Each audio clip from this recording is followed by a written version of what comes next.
Hey everyone, my name is Jack. I'm a 23-year-old real estate investor and soon-to-be attorney, and on this channel I cover a variety of topics as they relate to real estate, investing, the markets, and pretty much everything as it has to do with personal finance. So if you like that sort of content, be sure to have a look around the channel, and if you like what you see, be sure to subscribe. But today I want to talk about making offers on real estate deals, especially in this very hot market, or it's really not even a hot market, it's just that supply has been so shortened by the pandemic. Specifically, over the last couple weeks, I've made a few offers on properties in Indianapolis. I currently live in Chicago, and I do invest out of state because I want to take advantage of the advantages of other markets as opposed to just my home market of Chicago, which frankly has a bit of a negative long-term outlook in my humble opinion. Not that there aren't good deals in Chicago, there certainly are. It's just I'd rather take advantage of different factors that fit my investment criteria. But anyways, Indianapolis has been a relatively hot market over the last couple of years. It is growing and it has a lot of demand, especially from out-of-state investors like myself, who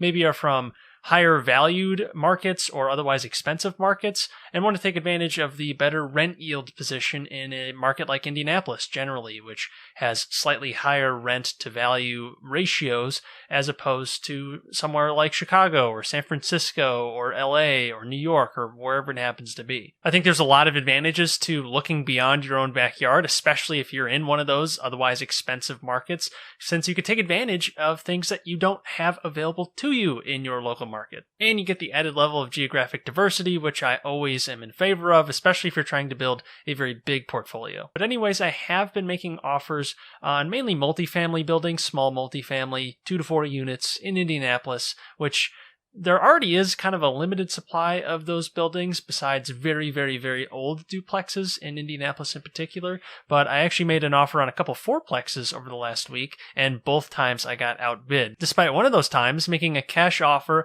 above asking price by just a little bit, but I still got outbid. And the prices that many sellers are asking for are significantly above where they were in the spring when the pandemic first hit and supply first tightened. Prices were steadily on the rise, but there was nothing crazy. You did start to see some supply shortfalls towards the end of 2019 and into 2020, but 2020 has obviously seen a totally new level of supply shortfalls. I'll go ahead and link down below a video I did on the national housing market and the general data that Redfin actually put together showing the amount of sales versus the amount of inventory over the last year of 2020, and it's interesting to see that demand doesn't seem to have changed very much, yet supply has been dramatically reduced, which inflates prices as a result. Again, this can be different in every market since this is a generalized look and real estate is a very localized sort of industry. Every single submarket is going to be very different. But what's happening on the aggregate does appear to be happening in Indianapolis, where you have supply dramatically reduced and you have way less inventory despite otherwise pretty steady demand, if not slightly increased demand because of lowered interest rates. And when you're in a position like the one I'm in, where I'm really looking for a deal, I want to get another property, I want to start expanding my portfolio, it's very frustrating when you're getting outbid, especially when the market's hot and it seems like prices are just going to keep going up and up and up and you're never going to catch up. But that, unfortunately, is the nature of investing. You have to stick to your guns. You have to know that this is what you want in a property, in an investment. It can be a stock. You need to know what you're getting into and you need to have very defined criteria before you get into making bids and trying to offer for property and actually get it under contract. The absolute worst thing you can do in pretty much any investment is to overpay, because then you can't really undo that. You can sell it, but now you're selling it at a loss. There's transaction costs. That's all going to eat away at your already negative profits, and you don't want that to happen. And that can be avoided if you have those defined criteria to where you don't overpay at the beginning. And then if you underpay, you have a cushion built in, a margin of safety, as many stock investors like to call it. Same principle applies to real estate. So I have to constantly remind myself that these are my criteria, and I need to be very disciplined with it. And I know that there will be future deals. Maybe that won't come for another 6 months to a year. I don't know, because this market is very strange. There's a lot of stimulus rolling into it. There's a lot of artificially lowered interest rates that are driving some demand up perhaps.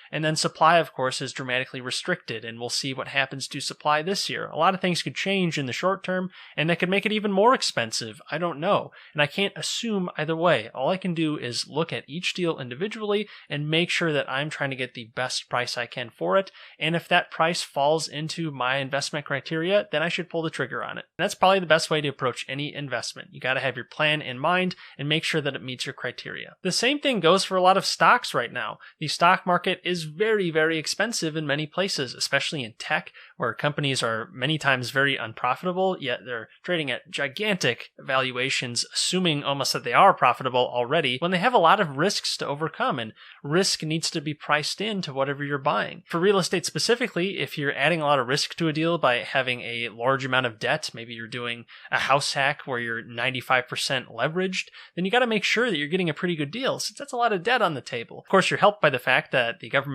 largely subsidizes mortgages to where you can get a very low interest rate with many real estate deals, but the fact remains the same. When you're adding debt, you're adding risk, and because of that, you want to make sure the price and the valuation make sense, and that when you get it at that price, it's going to cover the debt and then some. So you have plenty of room in the event that rents drop or the value of the property drops. You're not pressured to sell in the short term and lock in those losses, and you can ride out the bad times. This is where reserves are very important as well, and they really should be proportional to the amount of debt you're using, since the more debt, the more payment you're going to have to make. And then if you lose rent for a couple months because there's a problem, or perhaps there's an eviction moratorium and you can't get an unpaying tenant out of there, then you need to be able to foot that bill, so you got to have reserves ready to go. Otherwise, you're going to be in trouble if you can't get forbearance for some reason, or forbearance ends and you now have to pay your mortgage again, pay all your expenses. What are you going to do if you don't have reserves? The overarching lesson here is patience. When you're going into a deal, you need to have patience, not only to make sure that the deal fits your criteria, but then when you get into the deal, you need to make sure that you can ride out the bad times and you're not too scared to sell just because things are getting a little negative around you. You need to make sure that you insulate yourself with reserves and you insulate yourself with a good buying price. This all comes generally at the very beginning. You want to make sure you are good to go from the start so that you can handle those risks and you can handle those bad times. This isn't to say that every deal is going to be perfect even if you follow that. All you're trying to do is play your odds, since you never know what's actually going to happen. You never know what's going to happen to a particular real estate market, to a particular industry, to a particular state.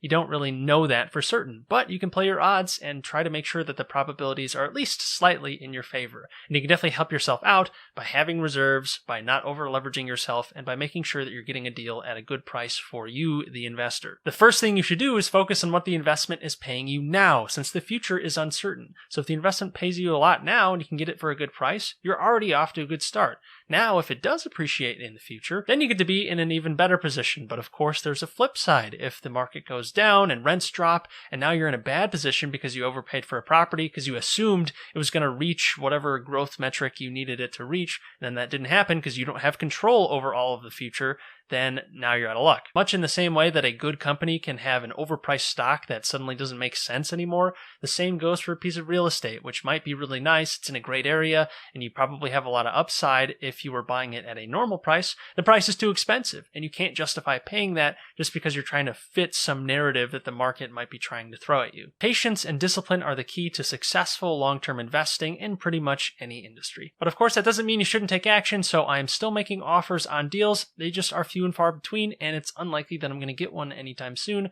unless something crazy happens in the market, which also could happen. We'll see. But I can't get discouraged when I get outbid just because I know that supply is really low and demand is comparatively high, and that is pushing prices up. I don't know what's going to happen in the future, but all I know is that I need to get a good deal if I'm going to pull the trigger. That's pretty much all I got for today. I hope that helps to give some of my investment perspective when I'm looking at real estate deals. That is the overarching philosophy that I have going into any particular deal. If you like this video, definitely like it, since that would help the channel out a lot. And if you like this sort of content about real estate, investing, the markets, and pretty much everything as it has to do with personal finance, definitely subscribe, since I put out new videos every single week and wouldn't want you guys to miss out. Check out my book, The One Property Retirement, about a simple strategy for building your retirement nest egg using real estate. It's great for beginners who might be unfamiliar with the real estate buying process, since it takes you from the very beginning of the deal, from running the numbers and vetting the deal, through the closing table and beyond, with maintaining and renting out the property. If you end up reading the book, definitely leave a review on Amazon, since that would help me out a lot. But until next time, take care.